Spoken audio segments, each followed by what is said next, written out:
Hello students, आइए देखते हैं चैप्टर 7 का क्वेश्चन नंबर 18 से। आप पढ़ रहे हैं अभ्यास प्रश्न के बारे में। मैं डॉक्टर मनीष सर अपने चैनल में आपका स्वागत करता हूं। आइए दोस्तों, स्टार्ट करते हैं चैप्टर 7 का क्वेश्चन नंबर 18। क्वेश्चन नंबर 18 कह रहा है एथेनॉल एवं एसिटिक अम्ल की अभिक्रिया से एथिल एसीटेट बनाया जाता है। ठीक है, तो यह आप देख रहे हैं एथेनॉल है C2H5OH, यह आपका एसिटिक एसिड एसिटिक अम्ल CH3COOH। इसकी आपस में अभिक्रिया हो रही है जिससे एथिल एसीटेट बन रहा है CH3COO C2H5 एथिल एसीटेट बन रहा है। ठीक है, साम्य को इस प्रकार दर्शाया जाता है। यह साम्य समीकरण यहाँ पे लिखा गया है जिसमें आप देख रहे हैं acetic acid liquid, ethanol liquid बन रहा है आपका एथिल एसीटेट और वाटर। नंबर 1, इस अभिक्रिया के लिए सांद्रता अनुपात अभिक्रिया भागफल QC लिखिए। ठीक है, इस अभिक्रिया के लिए आपको सांद्रता अनुपात लिखना है, अर्थात अभिक्रिया भागफल लिखना है QC। यहाँ पर जल आधिक्य में नहीं है, एवं विलायक भी नहीं है। ठीक है, यहाँ पर जल जो है आधिक्य में नहीं है और विलायक के रूप में भी नहीं है। यह पहला आपको वर्क करना है, तो इसके लिए आप QC लिखेंगे। तो QC बराबर क्या हो जाएगा? QC बराबर हो जाएगा आपका active mass of CH3COO C2H5 into active mass of H2O upon active mass of CH3COOH into active mass of C2H5OH। ये आपका QC हो जाएगा। दूसरा कह रहा है यदि 293 केल्विन पर 1 मोल एसिटिक अम्ल और 0.18 मोल एथेनॉल प्रारंभ में लिए जाएं, तो अंतिम साम्य मिश्रण में 0.171 मोल एथिल एसीटेट है। साम्य स्थिरांक की गणना कीजिए। ठीक है, आपको साम्य स्थिरांक KC का मान निकालना है। यदि प्रारंभ में 1 मोल एसिटिक एसिड हो और 0.18 मोल एथेनॉल हो और जो एथिल एसीटेट बन रहा हो वह साम्य अवस्था में 0.171 मोल बन रहा हो, इस कंडीशन में आपको निकालना है। तो आइए देखते हैं कैसे इसको सॉल्व करेंगे। तो सबसे पहले पूछा गया था अभिक्रिया भागफल QC का मान। तो अभिक्रिया भागफल QC बराबर हो जाएगा आपका active mass of CH3COO C2H5 into active mass of H2O upon active mass of CH3COOH into active mass of C2H5OH। दूसरा acetic acid CH3COOH plus ethyl, ठीक है, एथेनॉल C2H5OH उत्क्रमणीय, ethyl acetate CH3COO C2H5 plus H2O। प्रश्न में जो दिया है प्रारंभ में मोलों की संख्या दिया हुआ है। प्रारंभ में मोलों की संख्या जो एसिटिक अम्ल का है वह 1 मोल है, एथेनॉल का जो मोल है वह 0.18 मोल है। ठीक है, प्रारंभ में एथिल एसीटेट नहीं बना होगा, H2O नहीं होगा, 0 हो जाएंगे। साम्य अवस्था में मोलों की संख्या यह दी गई है। साम्य अवस्था में एथिल एसीटेट कितना है, एथिल एसीटेट कितना बना हुआ है, यह प्रश्न में दिया था 0.171 मोल। ठीक है, तो साम्य अवस्था में एथिल एसीटेट की मोलों की संख्या 0.171 मोल है। इसके अनुसार आपका एसिटिक अम्ल के मोलों की संख्या हो जाएगी साम्य अवस्था में, पहले 1 था तो 1 माइनस 0.171 जो कि हो जाएगा 0.829। एथेनॉल के मोलों की संख्या हो जाएगी 0.18 माइनस 0.171, यह हो जाएगा आपका 0.009 मोल। और H2O के मोल हो जाएंगे 0.171। ठीक है, यदि अभिक्रिया मिश्रण का आयतन भी लीटर हो, यदि अभिक्रिया मिश्रण का आयतन भी लीटर हो तो साम्य अवस्था पर जो मोलर सांद्रता हो जाएगी एसिटिक एसिड की हो जाएगी 0.829/V मोल पर लीटर। इसी तरह से एथेनॉल की मोलर सांद्रता 0.09/V मोल पर लीटर। ठीक है, 0.009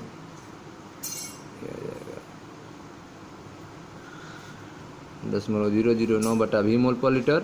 और एथिल एसीटेट की मोलर सांद्रता हो जाएगी 0.171/V मोल पर लीटर। H2O की मोलर सांद्रता 0.171/V मोल पर लीटर। ठीक है, तो यह मोलर सांद्रता हो जाएगी। अब द्रव्य अनुपातिक क्रिया के अनुसार KC का मान लिखेंगे। तो KC बराबर active mass of CH3COO C2H5 into active mass of H2O upon active mass of CH3COOH into active mass of C2H5OH। मान रख दें सबकी मोलर सांद्रता, तो एथिल एसीटेट की मोलर सांद्रता 0.171 बटा भी इंटू H2O की मोलर सांद्रता 0.171 बटा भी अपान एस्टिक एसिड की मोलर सांद्रता 0.829 बटा भी इंटू एथेनॉल की मोलर सांद्रता 0.009 बटा भी। ठीक है, भी से भी कैंसिल हो जाएगा। सॉल्व करेंगे तो केसी का मान आ जाएगा आपका 3.92। ठीक है, तो साम स्थिरांक केसी का मान जो निकलेगा वह होगा 3.92। ठीक है, तो इस तरह से इसको सॉल्व करेंगे।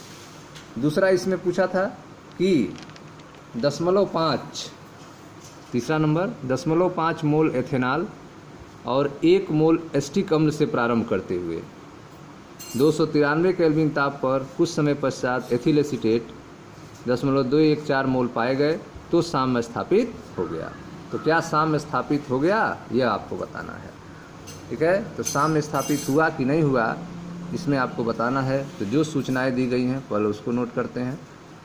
यह आपका समीकरण था, एस्टिक एसिड प्लस एथेनॉल बनेगा एथिल एसीटेट प्लस H2O। प्रारंभ में मोलों की संख्या जो दिया हुआ है, एस्टिक एसिड की 1 मोल दिया हुआ है, एथेनॉल का 0.5 मोल दिया हुआ है। प्रारंभ में ये 0 होंगे।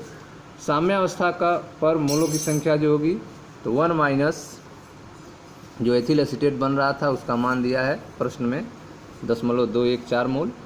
तो उसके अनुसार साम्यावस्था पर मोलों की संख्या हो जाएगी 1 माइनस 0.214 बराबर 0.786 मोल हो जाएगा। इसका हो जाएगा 0.5 माइनस 0.214 माइनस करेंगे तो यह हो जाएगा 0.286 मोल और यह आपका 0.214।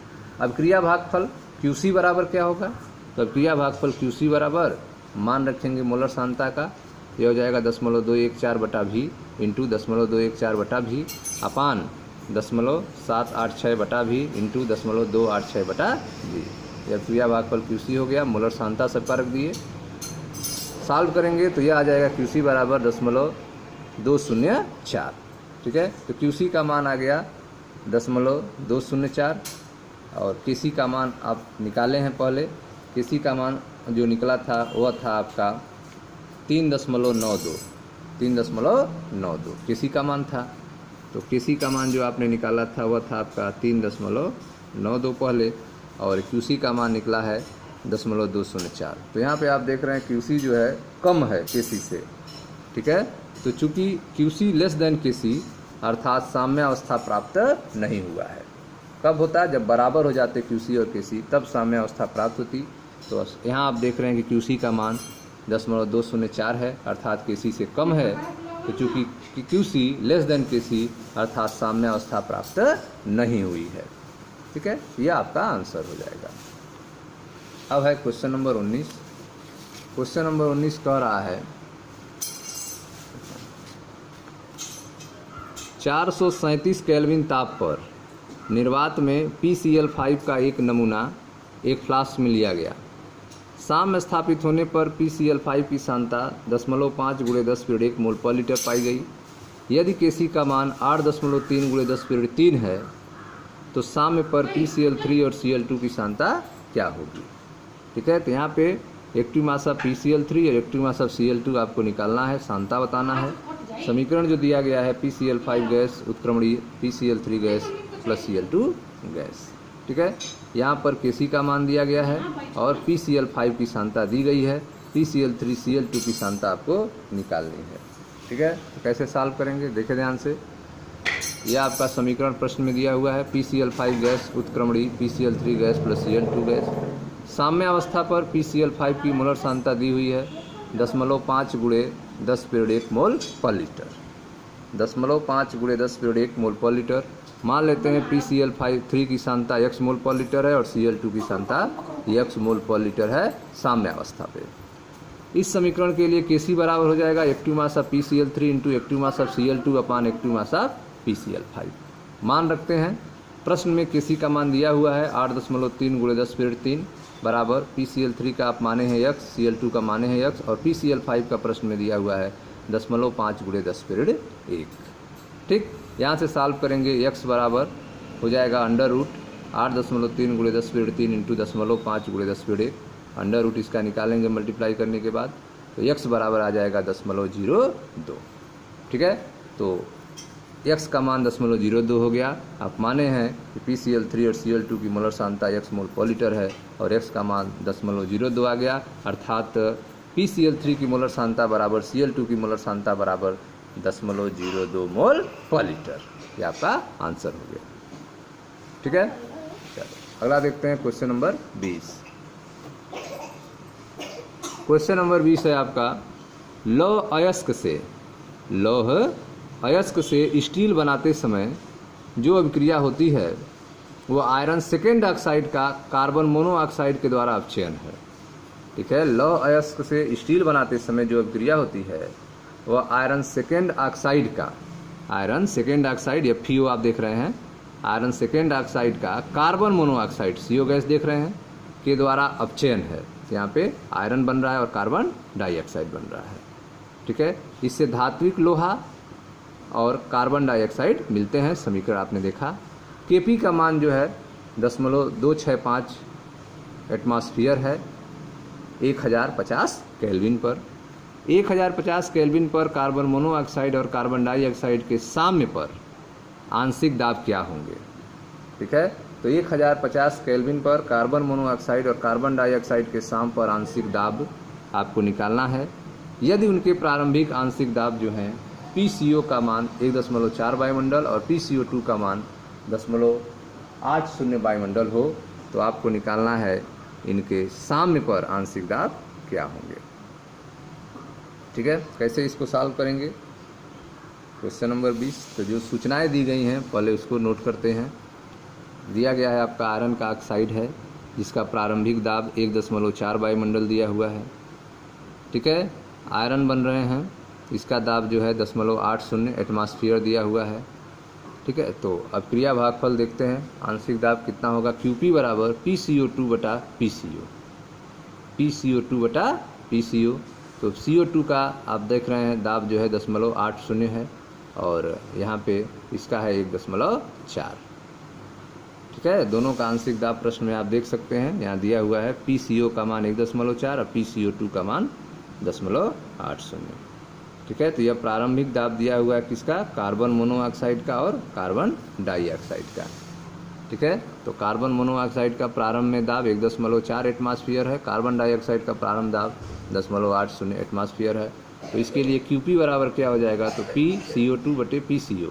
PCO2 का मान 0.80, PCO का मान 1.4 डिवाइड करेंगे तो QP का मान आ जाएगा 0.571।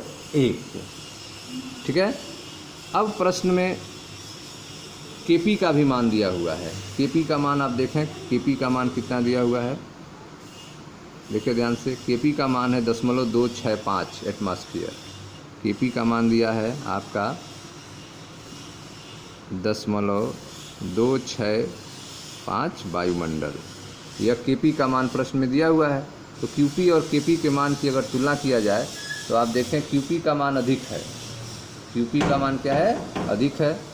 Kp का मान है 0.265 वायुमंडल जबकि QP का मान है 0.571 वायुमंडल। ठीक है, तो QP ग्रेटर देन Kp है। अब क्रिया विपरीत दिशा में विस्थापित होगी। QP ग्रेटर देन Kp होने के कारण अब क्रिया जो है वह विपरीत दिशा में विस्थापित होगी। इस पर साम्य प्राप्त करने के लिए कार्बन डाइऑक्साइड का आंशिक दाब घटेगा। ठीक है, QP ग्रेटर देन Kp होने के कारण अभिक्रिया विपरीत दिशा में विस्थापित होगी और इस पर साम्य प्राप्त करने के लिए कार्बन डाइऑक्साइड का आंशिक दाब घटेगा जबकि कार्बन मोनोऑक्साइड का आंशिक दाब बढ़ेगा। ठीक है, अभिक्रिया विपरीत दिशा में चली जाएगी जिससे कार्बन डाइऑक्साइड का आंशिक दाब घटेगा और कार्बन मोनोऑक्साइड का आंशिक दाब बढ़ेगा। माना कार्बन डाइऑक्साइड के आंशिक दाब में कमी P वायुमंडल है। माना कार्बन डाइऑक्साइड के आंशिक दाब में जो कमी हो रही है वह P एटमॉस्फेयर है। साम्यावस्था पर PCO2 बराबर, तो PCO2 बराबर साम्यावस्था पर कितना हो जाएगा? तो पहले था 0.80 माइनस P। ठीक है, PCO2 बराबर 0.80 माइनस P वायुमंडल और PCO बराबर पहले था 0.4। ठीक है, हाँ 1.4 P वायुमंडल। ठीक है, 1.4 और ये बढ़ जाएगा तो 1.4 प्लस P हो जाएगा, 1.4 प्लस P वायुमंडल हो जाएगा। तो Kp बराबर क्या होगा, Kp बराबर PCO2 बटे PCO। ठीक है, तो मान रखेंगे PCO2 कितना है, तो 0.80 माइनस P बटे PCO का मान 1.4 प्लस P। ठीक, तो Kp का मान मान रख देंगे Kp का मान 0.265, ये प्रश्न में दिया हुआ है। तो Kp का मान हो गया 0.265, अब बराबर PCO2 का मान 0.80 माइनस P अब बटा PCO का मान 1.4 प्लस P। ठीक है, अब इसको आप सॉल्व करेंगे, तो सॉल्व करेंगे तो यह हो जाएगा आपका 0.265 क्रॉस मल्टीप्लाई करेंगे 1.4 प्लस P बराबर 0.80 माइनस P।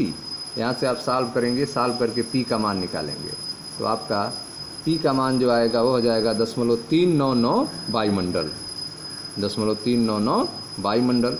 साम्यावस्था पर PCO कितना हो जाएगा, तो P का मान निकल चुका है, तो 1.4 प्लस P है, तो PCO बराबर लगभग 1.4 प्लस P का मान रख दें, तो 1.4 प्लस 0.399 ऐड कर देंगे, तो PCO जो आ जाएगा 1.739 वायुमंडल हो जाएगा। PCO2 कितना है, तो PCO2 जो है आपका 0.80 माइनस P, 0.80 माइनस P, तो PCO2 बराबर 0.8 और माइनस P का मान 3.339 माइनस कर देंगे 0.8 से, जिससे आपका PCO2 निकल जाएगा 0.461 वायुमंडल। ठीक है, तो इस तरह से आपने देखा कि साम्यावस्था पर जो PCO होगा वह होगा आपका, ठीक है, 1.4 प्लस P की वैल्यू पुट करके ये आपका हो गया, और PCO2 जो होगा वह होगा आपका 0.8 माइनस P, 0.8 माइनस P की वैल्यू पुट करके आपने इसको माइनस कर दिया। यह हो गया आपका साम्यावस्था पर कार्बन मोनोऑक्साइड का आंशिक दाब 1.739 वायुमंडल और कार्बन डाइऑक्साइड का आंशिक दाब 0.461 वायुमंडल। ठीक है, यह था आपका क्वेश्चन नंबर 20। अब आगे देखते हैं क्वेश्चन नंबर 21 कह रहा है, अभिक्रिया nitrogen gas plus hydrogen gas बन रहा है अमोनिया गैस के लिए 500 केल्विन पर साम स्थिरांक Kc का मान 0.061 है। एक विशेष समय पर मिश्रण का संगठन इस प्रकार है, 3 मोल पॉलीटर नाइट्रोजन है, 2 मोल पॉलीटर हाइड्रोजन है और 0.5 मोल पॉलीटर अमोनिया है। ठीक है, आपको बताना है क्या अभिक्रिया साम्य में है, यदि नहीं तो साम्य स्थापित करने के लिए अभिक्रिया किस दिशा में अग्रसर होगी। ठीक है, तो आइए देखते हैं इसको, मान निकालते हैं। पहले Qc का मान निकालते हैं इस समीकरण के लिए। तो जो समीकरण दिया है N2 gas plus 3H2 gas उत्क्रमणी 2NH3 गैस, Kc का मान प्रश्न में 0.061 दिया हुआ है। तो इस समीकरण के लिए Qc बराबर क्या हो जाएगा, अभिक्रिया भागफल Qc बराबर, तो यह हो जाएगा एक्टिव मास ऑफ NH3 पे power 2 upon active mass of N2 into active mass of H2 पे पावर 3। मान रख दें, सांता दी हुई है। NH3 अमोनिया का मान कितना दिया हुआ है, तो आप देखें क्वेश्चन, अमोनिया जो है वह है 0.5 मोल पर लीटर, ये दिया हुआ है, तो यह आपका हो जाएगा 0.5 का स्क्वायर। ठीक है, तो यह हो जाएगा आपका अमोनिया का 0.5 का स्क्वायर अपान नाइट्रोजन और हाइड्रोजन की मोलर सांद्रता दी हुई है। नाइट्रोजन जो है आपका 3 मोल है और हाइड्रोजन जो है 2 मोल है। यह हो गया आपका 3 मोल नाइट्रोजन हो गए और 2 मोल हाइड्रोजन हो गए, क्यूब कर दिए। अब इसको आप सॉल्व करेंगे, सॉल्व करने के बाद आपका Qc का मान जो आएगा वो हो जाएगा 0.021। Kc का मान आप देख रहे हैं 0.061 है, जबकि Qc का मान जो आया है वह 0.021 है। ठीक है, यहाँ पे Qc का मान अधिक है और यहाँ पे Kc का मान अधिक है और Qc का मान कम है। चूँकि Qc जो है वह कम है किससे, Kc से। चूँकि Qc लेस देन Kc अभिक्रिया साम्यावस्था में नहीं है, यह अग्र दिशा में अग्रसित होगी। यह अभिक्रिया किधर जाएगी, अग्र दिशा में अग्रसित होगी। क्यों होगी, क्योंकि यहाँ पे Qc लेस देन Kc है। ठीक है, तो Qc का मान जो है Kc से कम होने के कारण अभिक्रिया साम्यावस्था में नहीं है और यह अग्र दिशा में अग्रसित होगी।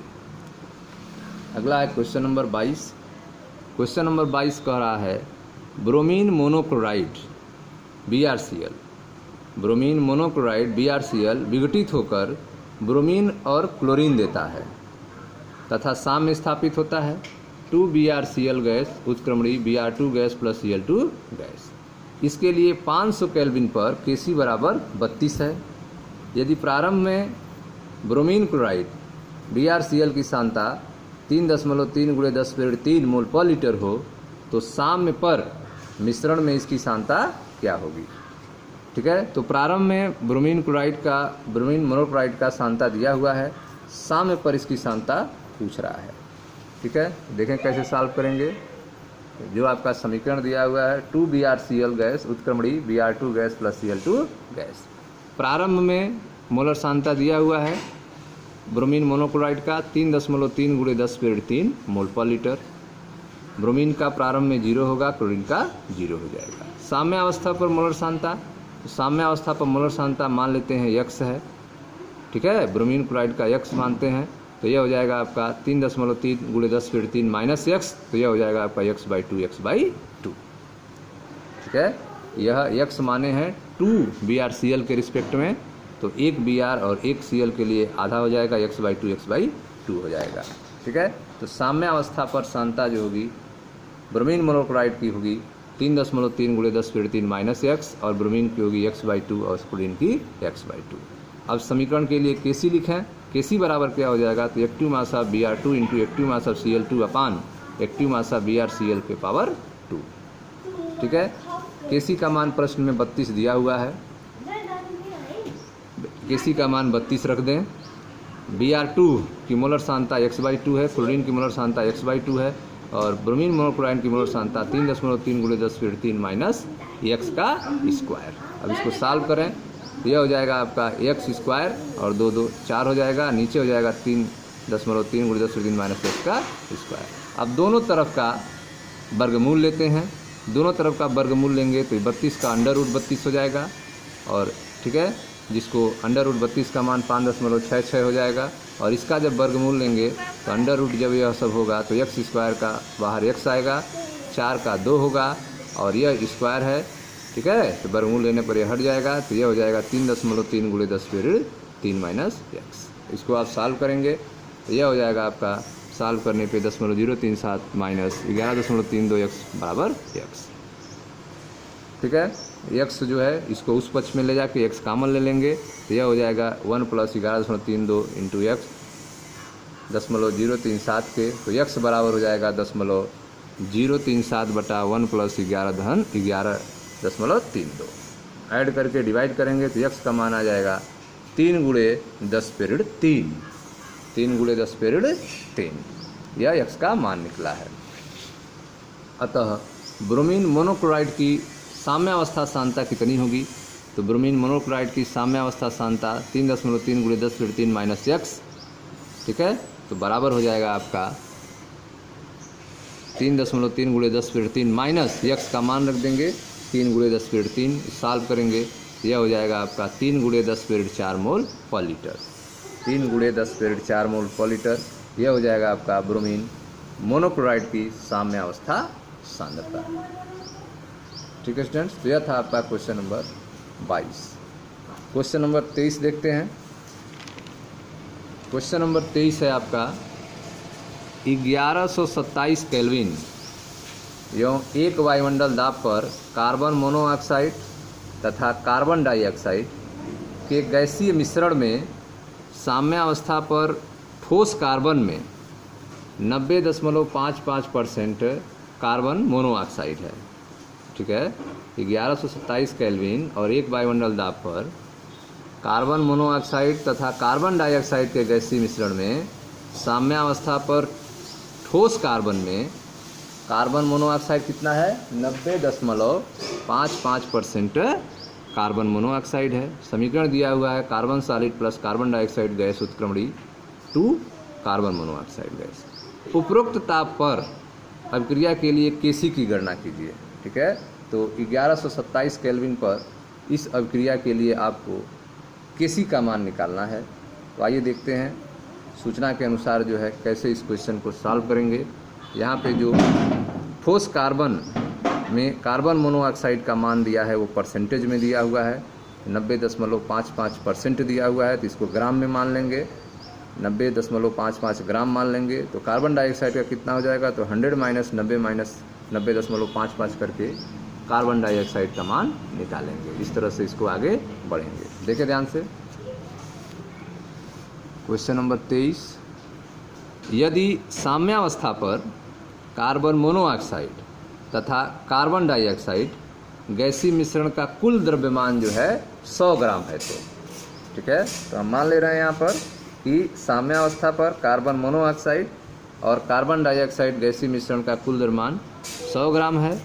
तो प्रश्न में कार्बन मोनोऑक्साइड का द्रव्यमान 90.55% दिया है, अर्थात यह हो जाएगा आपका 90.55 ग्राम। तो कार्बन मोनोऑक्साइड का द्रव्यमान हो गया आपका 90.55 ग्राम, तथा कार्बन डाइऑक्साइड का द्रव्यमान कितना होगा, तो 100 माइनस 90.55, यह माइनस करेंगे तो आ जाएगा 9.45 ग्राम। तो कार्बन डाइऑक्साइड का द्रव्यमान हो गया 9.45 ग्राम। मोलों की संख्या निकालते हैं। कार्बन मोनोऑक्साइड के मोलों की संख्या बराबर भार बटे अणुभार, ठीक है, तो भार जो है 90.55 है, अणुभार जो है कार्बन मोनोऑक्साइड का 28 हो जाएगा। तो यह हो जाएगा कार्बन मोनोऑक्साइड के मोलों की संख्या 3.234। कार्बन डाइऑक्साइड के मोलों की संख्या जो हो जाएगी भार बटे अणुभार से, तो भार 9.45 है, अणुभार 44 है, डिवाइड करेंगे 0.215 हो जाएगा। तो कार्बन मोनोऑक्साइड के मोलों की संख्या 3.234 हो गया, कार्बन डाइऑक्साइड के मोलों की संख्या 0.215 हो गया। गैसीय मोलों की कुल संख्या कितनी होगी, तो कुल संख्या निकालने के लिए ऐड कर दें दोनों मोलों की संख्या को, तो 3.234 प्लस 0.215 ऐड कर देंगे, तो गैसीय मोलों की कुल संख्या हो जाएगी 3.499। ठीक है, अब जो है कार्बन मोनोऑक्साइड का आंशिक दाब क्या होगा, तो कार्बन मोनोऑक्साइड का आंशिक दाब PCO बराबर, ठीक है, तो कार्बन मोनोऑक्साइड के मोलों की संख्या, ठीक है, बटे कुल मोलों की संख्या इंटू आंशिक दाब, ठीक है, कुल दाब कितना है यहाँ पर, एक वायुमंडल है इंटू 1 है। क्वेश्चन नंबर 23 में आप देखें, एक वायुमंडल यहाँ पे दिया हुआ है प्रश्न में, एक वायुमंडल, तो एक वायुमंडल रख देंगे। तो यहाँ पर हो गया कार्बन मोनोऑक्साइड का आंशिक दाब बराबर कार्बन मोनोऑक्साइड के मोलों की संख्या बटे कुल मोलों की संख्या इंटू कुल दाब। तो PCO बराबर कार्बन मोनोऑक्साइड के मोलों की संख्या 3.234 बटे कुल मोलों की संख्या 3.449 इंटू कुल दाब 1 हो गया एक वायुमंडल। तो कार्बन मोनोऑक्साइड का आंशिक दाब जो निकला सॉल्व करने पे यह आ जाएगा 0.938 वायुमंडल। इसी तरह से कार्बन डाइऑक्साइड का आंशिक दाब निकालें, PCO2 बराबर, तो PCO2 बराबर कार्बन डाइऑक्साइड के मोलों की संख्या 0.215 बटे कुल मोलों की संख्या 3.449 कुल दाब गुणे एक वायुमंडल। इसको आप सॉल्व करेंगे तो कार्बन डाइऑक्साइड का आंशिक दाब PCO2 निकल जाएगा 0.062 वायुमंडल। ठीक है, सूत्र कौन सा लगाए हैं, किसी भी गैस का आंशिक दाब बराबर मोलों की संख्या बटे मोलों की कुल संख्या इंटू कुल दाब। ठीक है, इस सूत्र से हमने कार्बन मोनोऑक्साइड का आंशिक दाब और कार्बन डाइऑक्साइड का आंशिक दाब निकालना है। ठीक है, अभिक्रिया जो दी गई है वह है आपका कार्बन प्लस कार्बन डाइऑक्साइड उत्क्रमणी टू कार्बन मोनोऑक्साइड। इस अभिक्रिया के अनुसार द्रव्यानुपातिक क्रिया के अनुसार नियम के अनुसार Kp बराबर क्या हो जाएगा, तो Kp बराबर हो जाएगा आंशिक दाब PCO का स्क्वायर अपान PCO2। सॉलिड है, इसको लेंगे नहीं। ठीक है, तो Kp बराबर हो जाएगा PCO का स्क्वायर बटे PCO। मान रख दें, कार्बन मोनोऑक्साइड का आंशिक दाब जो निकला है 0.938 का स्क्वायर बटे कार्बन डाइऑक्साइड का आंशिक दाब 0.062। सॉल्व करेंगे, Kp का मान निकल जाएगा 14.19। 14.19 यह Kp का मान हो गया। इस अभिक्रिया के लिए, ठीक है, मोलों की संख्या में अंतर क्या होगा, डेल्टा Ng क्या होगा, तो डेल्टा Ng जो होगा Np माइनस Nr होगा, Np माइनस Nr। Np जो है प्रोडक्ट में 2 है और Nr में 1 है, तो 2 माइनस 1 हो जाएगा। ठीक है, तो डेल्टा Ng जो हो जाएगा वो हो जाएगा आपका 2 माइनस 1 बराबर 1। अब सूत्र लगाते हैं, Kp बराबर KC/RT power delta n। Kp बराबर KC/RT power delta n। Kc निकालना है, Kc बराबर Kp बटे RT power delta n। Kp का मान अभी आपने निकाला है 14.19, R का मान 0.0821, T का मान प्रश्न में दिया हुआ है 1127 केल्विन। 1127 केल्विन T का मान दिया हुआ है, तो 1127 केल्विन T का मान रख देंगे। ठीक है। 0.0821 इंटू 1127 केल्विन और डेल्टा एन गैस का मान 1, ठीक है। मल्टीप्लाई करके इसमें डिवाइड करेंगे तो केसी का मान आपका आ जाएगा 0.153। तो इस अभिक्रिया के लिए केसी का मान जो होगा वो होगा 0.153, ठीक है स्टूडेंट्स। तो यह था आपका क्वेश्चन नंबर 23। क्वेश्चन नंबर 24 देखते हैं। क्वेश्चन नंबर 24 है आपका 298 केल्विन पर NO और O2 से NO2 बनता है, ठीक है। नाइट्रिक ऑक्साइड और ऑक्सीजन से नाइट्रोजन डाइऑक्साइड बनता है। समीकरण दिया है NO plus half O2 उत्क्रमणी NO2 gas. अभिक्रिया के लिए क मानक गिब्स ऊर्जा परिवर्तन डेल्टा जी स्टैंडर्ड, ख साम स्थिरांक की गणना कीजिए, ठीक है। तो अभिक्रिया के लिए मानक गिब्स ऊर्जा परिवर्तन और साम स्थिरांक की गणना किया गया है, गणना करना है। यह सूचनाएं जो हैं आपको दी गई हैं। अभिक्रिया के लिए मानक गिब्स ऊर्जा परिवर्तन फार्मेशन का जो है NO2 का वह दिया है 52 किलो जूल पर मोल, ठीक है। NO फार्मेशन का 87 किलो जूल पर मोल और O2 फार्मेशन का है 0 किलो जूल पर मोल, ठीक है। कैसे सॉल्व करेंगे? तो आप जानते हैं समीकरण कि किसी भी अभिक्रिया के लिए मानक गिब्स ऊर्जा परिवर्तन डेल्टा GR स्टैंडर्ड जो होता है वो होता है सिग्मा, ठीक है। उत्पाद का गिब्स ऊर्जा परिवर्तन, उत्पाद का माइनस सिग्मा गिब्स ऊर्जा परिवर्तन अभिकारक का। मानक अवस्था में सिग्मा डेल्टा FG स्टैंडर्ड उत्पाद का minus sigma delta FG standard अभिकारक का। मान रख दें तो अभिक्रिया का गिब्स ऊर्जा परिवर्तन, अभिक्रिया का मानक गिब्स ऊर्जा परिवर्तन डेल्टा GR स्टैंडर्ड बराबर यह हो जाएगा आपका डेल्टा GF स्टैंडर्ड NO2, यह आपका क्या है उत्पाद के रूप में है, अब माइनस अभिकारक के रूप में जो है delta G standard NO plus half delta G standard O2, ठीक है। यह हो गए आपके। मान रखें डेल्टा G स्टैंडर्ड अभिक्रिया का बराबर NO2 का मान जो है आपका प्रश्न में दिया हुआ है 52 माइनस NO का जो मान दिया है 87 प्लस 1/2 और ऑक्सीजन का जो मान दिया है 0, ठीक। अब इसको आप सॉल्व करेंगे तो अभिक्रिया का मानक गिब्स ऊर्जा परिवर्तन जो आएगा -35 किलो जूल पर मोल आएगा, ठीक है। तो यह अभिक्रिया का मानक गिब्स ऊर्जा परिवर्तन हो गया -35 किलो जूल पर मोल। अब इसमें साम स्थिरांक की गणना भी करना है। तो साम स्थिरांक की गणना के लिए आप अगला सूत्र लगाएंगे, मानक गिब्स ऊर्जा परिवर्तन अभिक्रिया का बराबर -2.303 RT लाख के। तो लाख के बराबर हो जाएगा डेल्टा G स्टैंडर्ड रिएक्शन का अपान 2.303 RT। मान रखें डेल्टा G स्टैंडर्ड रिएक्शन का आप निकाले हैं -35 बटे 2.303 प्लस, ठीक है 2.303 RT। R का मान जो है आपका 8.314 गुणे 10^3 और T का मान 298। सॉल्व करेंगे तो लाख के बराबर आ जाएगा 6.1341। तो के बराबर हो जाएगा NT लाख 6.1341। तो यह आपका आएगा 1.362 गुणे 10/6, ठीक है। यह पावर हो जाएगा, इसका वैल्यू जो है यह हो जाएगा आपका। तो यह हो जाएगा आपका के का मान, साम स्थिरांक के का मान 1.362 गुणे 10/6, यह आपका आंसर हो जाएगा। यह था आपका क्वेश्चन नंबर 24 का क और ख। इसके बाद है आपका क्वेश्चन नंबर 25।